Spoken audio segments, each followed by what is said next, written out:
دهه فجر.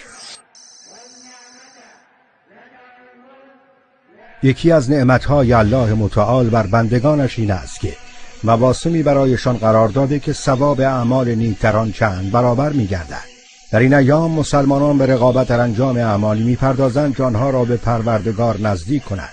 یکی از این مواسم با فضیلت دهه نخست ذوالحجه میباشد. الله متعال فضیلت زیادی در این ایام نهاده و بندگانش را با آن مورد اکرام قرار داده است. از ایام پرفضیلت این موسم روز ترویه، روز عرفه و روز عید قربان است.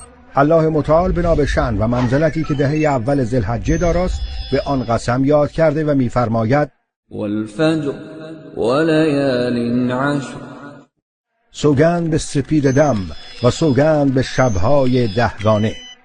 پیامبر صلی الله علیه و آله و سلم این ایام را بهترین ایام دنیا توصیف نموده و می‌فرماید بهترین روزهای دنیا روزهای دهگانه است، یعنی دهه نخست ذوالحجه.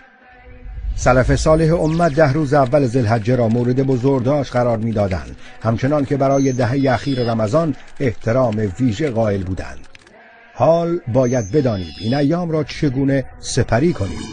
ابن عباس رضی الله عنه میگوید رسول الله صلی الله علیه و آله و سلم فرمود هیچ روزی نیست که انجام عمل نیک در آن نزد الله متعال به اندازه این روزها، یعنی دهه نخست ذوالحجه، محبوب و پسندیده باشد. گفتند ای رسول خدا حتی جهاد در راه الله؟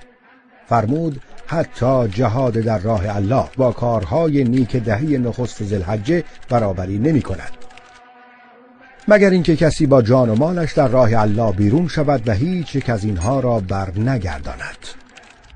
منظور از عمل صالح در این حدیث انجام هر نوع عبادت مشروع و پسندیده است، اما از روزه گرفتن، نماز خواندن، ادای حج، ذکر الله متعال، تلاوت قرآن و انفاق در زمینهای خیر و غیره. از اعمالی که به آن تأکید شده است روزه گرفتن در این ایام می باشد، بجز 10مین روز آن که روز عید است. از همسران بزرگوار رسول الله صلی الله علیه و آله و سلم نقل شده است که فرمودند رسول الله صلی الله علیه و آله و سلم 9 روز نخست ذوالحجه را روزه می گرفت. در مورد روزه گرفتن روز عرفه تأکید زیادی شده است و روزه گرفتن در آن معادل روزه گرفتن 2 سال می باشد. ذکر الله متعال در این ایام نیز از فضیلت زیادی برخوردار است. الله متعال می فرماید وَيَذْكُرُ اسْمَ اللَّهِ فِي أَيَّامٍ مَّعْلُومَاتٍ عَلَى مَا رَزَقَهُم مِّن بَهِیمَةِ الْأَنْعَامِ،